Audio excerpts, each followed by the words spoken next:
Jokanyanam wan kod kuyo kod chiel kod lit, wan kaka joluo mowito achiel kuomwa, the Right Honorable Raila Amolo Odinga, the former Prime Minister of the Republic of Kenya. En gima lich ahinya mokawo piny kod wuoro. Onge jatelo mane rom kata mane pim kod Raila Amolo Odinga. Omiyo mang'eny matong' awachi onge, agoyo mos ne pinywa mar Kenya. Let God comfort the family of Raila Amolo Odinga.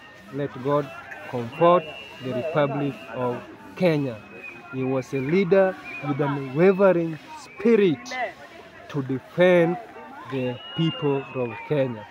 How I wish he still be alive, but there is no problem. It is the will of God that has happened. It is very difficult to accept, but let us accept.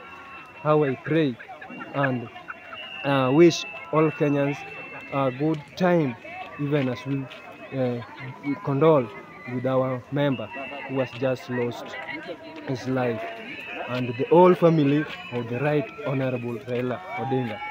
Let us be comforted with the book of Isaiah 66 verse 13 that says that as the mother comforts the child, so God will also comfort us. May God bless Kenya. May God bless all of us.